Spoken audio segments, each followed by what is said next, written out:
Hey everybody, this is Aaron from Gigatitan here, and guess what time it is? It's time for Bellsprouts, because we are climbing the Sprout Tower in Violet City. So I'm talking to the local people here. I really don't care for their opinions though, and I ran right into a wall right there because I felt the need to run into a wall. Now, skipping right here because I ran into a wild Pokemon, and you will run into them, so make sure to have a few repels if you really hate battling them. And so let me give you a sample, just a sample, of what you're going to be finding here in the Sprout Tower.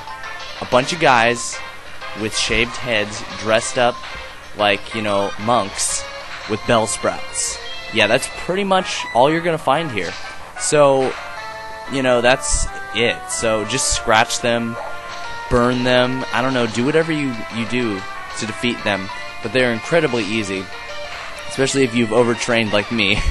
I admit I've overtrained a little bit. So all you need to do is basically just take these guys out. They're very simple. All they really have are Bellsprouts. So it really should not be, you know, difficult for you guys to beat these guys. So don't have any worries. But also a little tip for you guys: come back here at night, and you almost always run into Ghastlies, which are good for, you know, one for EV training if you do that, but two, they're just good experience and they're easy to beat. Watch out for Hypnosis though. So I climbed the tower, skipping all those guys, because honestly, you know how to get through. Just run through it. Just battling a bunch of guys, and this old guy's like, here's a technical machine to my rival. I'm like, no, this bub, you're giving it to this bub? I mean, come on. Gosh. So, you know, man, he just disappeared. Like, he's like is he a magician or something? I mean, what? Who does this guy think he is? He's a bub, and now he's a magician. I mean, come on. So I'm talking to this guy, and he's like, here's the final test. If you do this, then you win, and then you can go battle the gym leader. So I'm like, okay, fine. And then guess what? It's Bellsprout. So I sent out dinner, which is my Pidgey, you know, because that night we had chicken, and it kind of looked like what we were eating. So I was like, you know, dinner. So super effective hit with Gust, and I would recommend getting a Pidgey. They're probably going to be handy later. So keep using, you know, whatever move you use to defeat Bellsprouts. They really do not give much of a challenge. Except his second Pokemon is a little higher level, and it's actually not a Bellsprout. You don't want to know what it is? It's a Weepinbell. No, I'm kidding.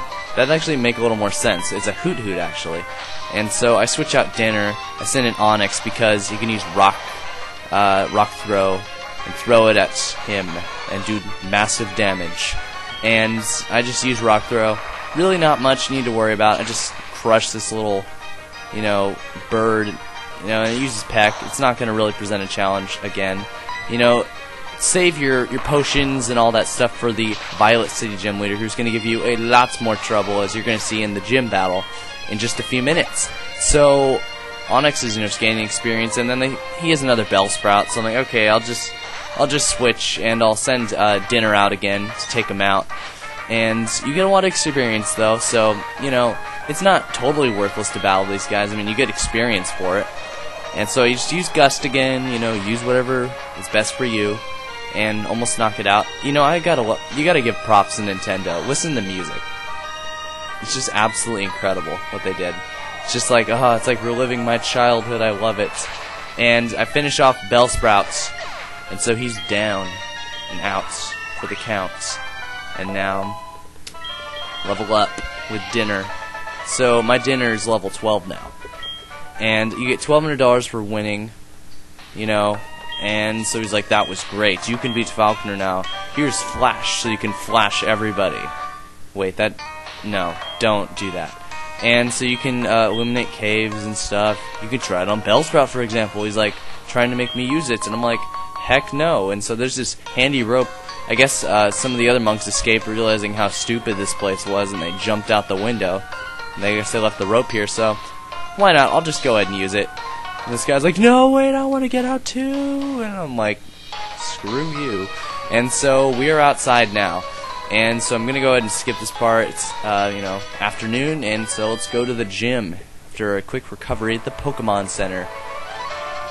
And so this is a cool little feature. You jump on that and it springs you up. I really love that. I was like, what is this thing? I was like, a teleporter, but no.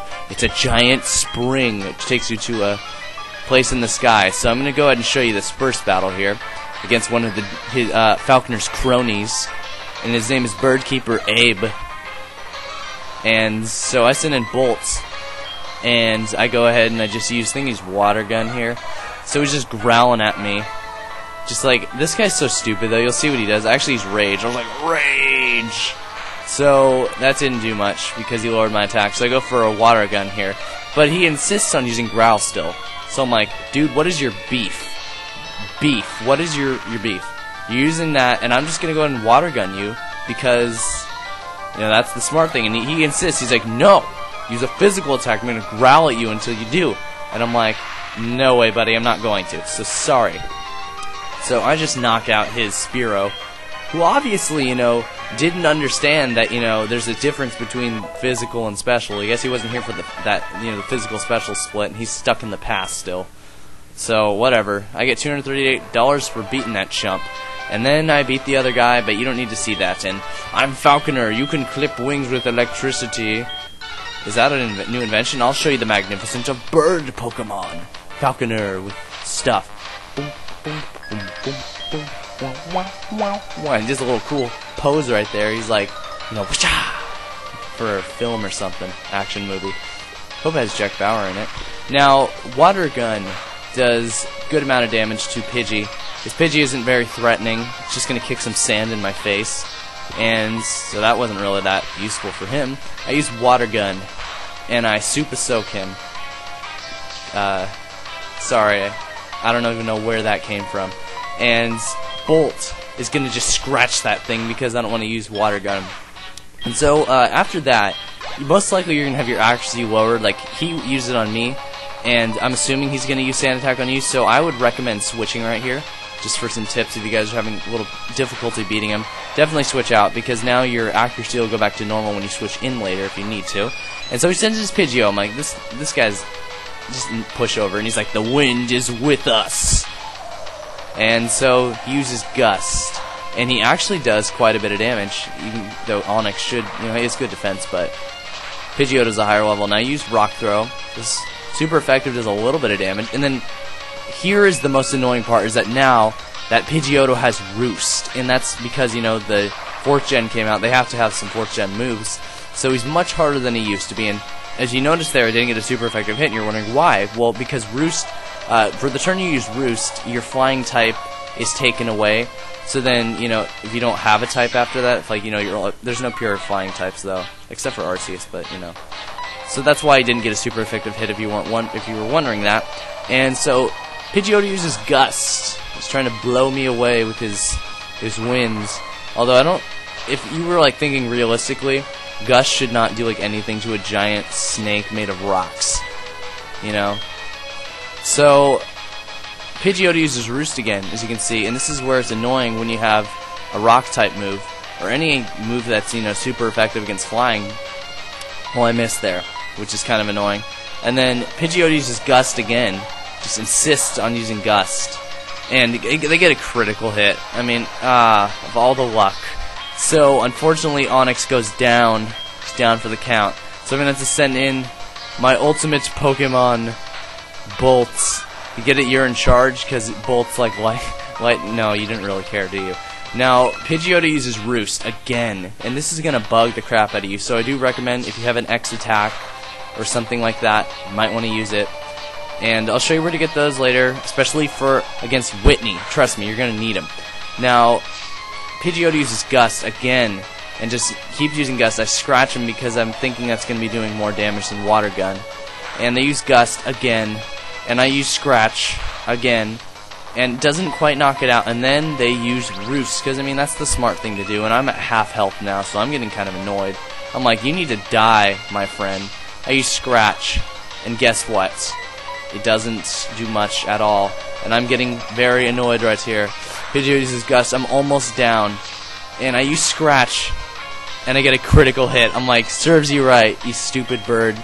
And I knock out Pidgeotto, and Bolt levels up, and I beat Falconer. I'm like, yes, clipped your wings. And Bolt actually gets to learn Bite right here, which is actually stronger than, you know, it's a strong move, and it also can cause flinching, which is why I really wanted it. So I switched it out with, let me see, what did I switch it with? I forgot how to use Leer. Leer's not really too useful.